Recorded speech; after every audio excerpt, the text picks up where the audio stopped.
我一直跟大家讲，我觉得这个东西不是很公平，这都是对你未来可能是比钱更有用的一些资源，也没有任何的，几乎没有任何的实习机会吧。所以我就觉得说，与其去等别人给我机会，我不如自己来创造一个机会。Hello， 大家好，欢迎回到我的 channel。然后我叫 Luna， 然后我是一个策展人，也是悉尼 Puzzle Gallery 的 Founding Director。我的后面就是我的空间，之前是一个车库，然后把它改装成了一个实验性的艺术空间。今天呢，就跟我的朋友Ella 一起来聊一下关于策展工作实习的一些比较入门的问题。很多刚毕业的人很想知道，第一步要怎样进入艺术行业呢？很多人可能是先去读了一个艺术相关的专业，在学校就可能认识到了很多行业相关的老师和一些资源、一些同学，开始有了艺术圈的人脉之后，我觉得很自然而然就融入到这个群体里面了。或者的话，我是建议，如果非专业的一些朋友同学我觉得大家可以多去看一些展览，不管是大的展览还是小的展览，然后可以多去一些opening。因为我觉得 opening 是一个很好的一个时机，然后一个机会去认识很多行业相关的一些人，然后去跟他们有更多的交流，了解说一个展览是如何做的，我觉得可以学到很多东西。那你是怎么看待 unpaid internship？ 我一直跟大家讲，我觉得这个东西不是很公平，但是确实是行业内一直存在的一个必然吧。我觉得是必经之路，因为我自己其实也做了非常多的 unpaid 的 internship。我觉得抛除钱的关系的话，还是能得到很多经验，认识很多行业内的人，这都是对你未来可能是比钱更有用的一些资源。没有读艺术专业也能进入这个圈子吗？我觉得是可以的，因为我自己是学研究生学的策展专业，在我们学校里，很多人他的本科并不是艺术相关的行业，可能很多人是读语言读一些会计金融这些各种各样的专业。我觉得策展这一个行业，它其实是很包罗万象的，它是可以包含不同学科的，它不只是专注于艺术这一个学科。之前所有累积的经验专业知识尤其是金融方面、法律方面，我觉得其实是可以很好的运用在这个行业里面。再加上你后天不断的积累，然后不断的去看展，然后去总结自己的想法、看法，我觉得就是之前的专业也不是那么的重要。那我们来聊聊 Puzzle 吧。你为什么要创办这样一个艺术空间？Puzzle 的话，其实是我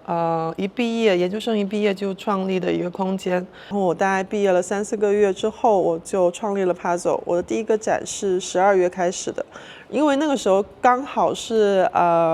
疫情结束之后的一段时间，就是各个画廊就可能刚刚复苏，也没有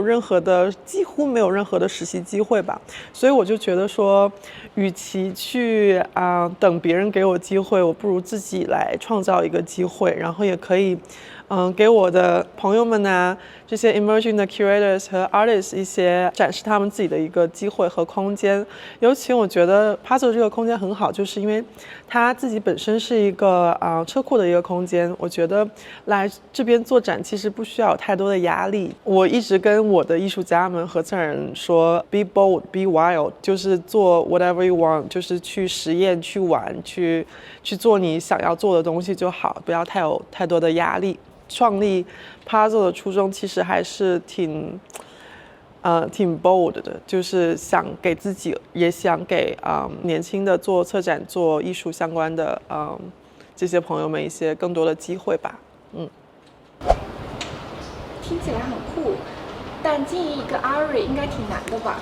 经营一个 ARI 确实是不太简单。然后我先跟大家说一下 ，ARI 呢就是 Artist Run Initiative 的一个空间，也可以理解为是非盈利空间。在这样的空间里呢，我们更专注于的是艺术家的实践和作品。而不是去售卖它们，所以我们可能会做很多不同形式的展，包括做很大的这种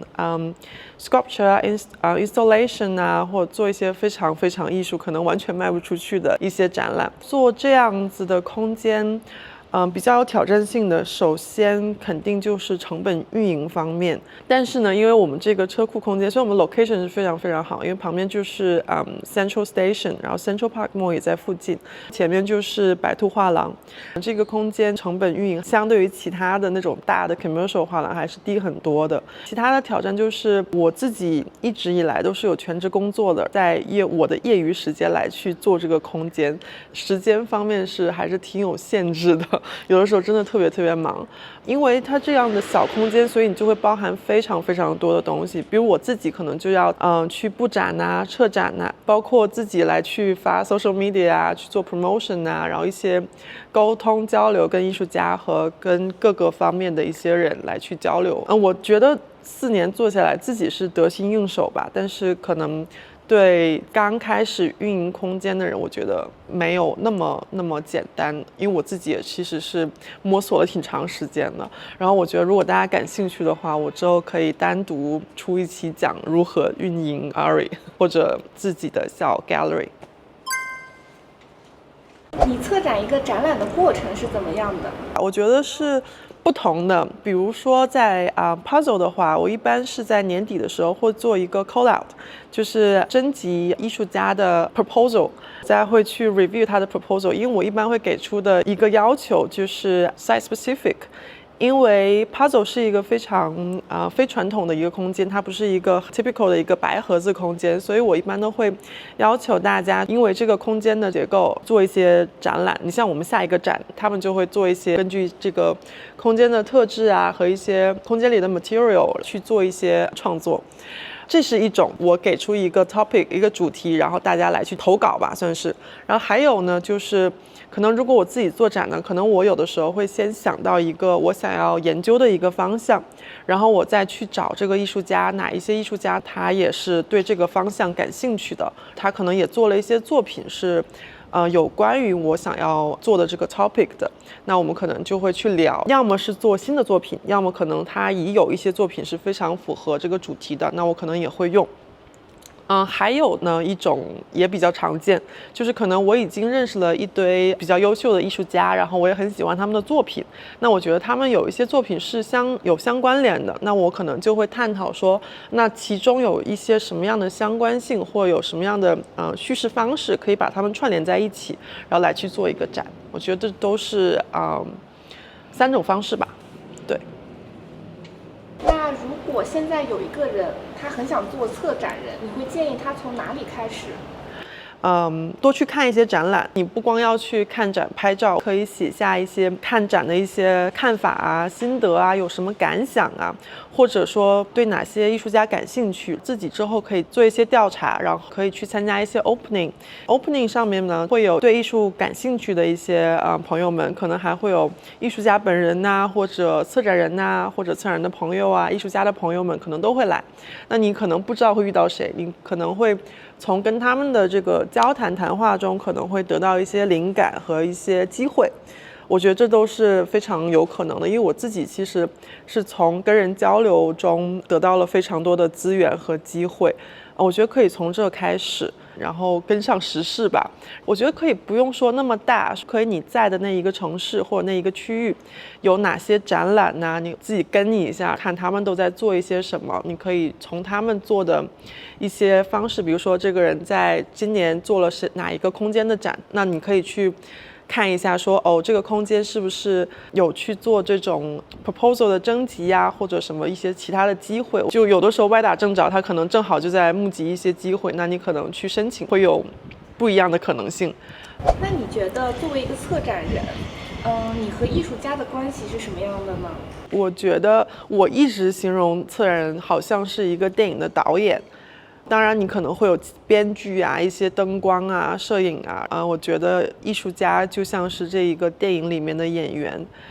这2个人呢都会有自己不同的创作，但是最后呈现出来的结果主要是由电影导演，也就是策展人来主导的，这是其中的一种关系。当然也有很多不同的关系，因为其实现在来讲，我觉得策展人包含的功能性是很多的，策展人的工作也非常非常的杂，会帮助艺术家来去做很多文书的工作，比如说去写一些展览相关的评论啊、文章啊，对艺术家建立他自己的 portfolio 是非常有帮助的，也可能帮助艺术家去跟场馆的人去沟通一些东西，包括如何布展呐。我觉得艺术家很多时候是需要在他的这个世界里，当然他很多好的艺术家是非常会 social 的，但也有一部分的艺术家可能是在自己的这一个小圈子里，这样才能保护他的这个创作灵感。我觉得，那策展人可能就是一半在这个他的圈子里，一半在外面，就好像他的触手一样，帮助他去到更远的地方，帮助他把他的作品来推广出去，用不同的方式。OK， 那今天就先到这里。大家如果有什么问题，或者对哪些方面感兴趣的话，可以留言告诉我。好，就这样，谢谢。幕后花絮。幕后花絮，刚刚那一直有点卡痰，感觉好干呐、然后一直就讲话讲到已经嘶哑了，好吧。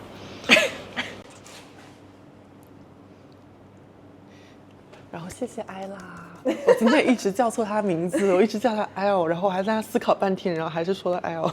我说真的是太白痴了。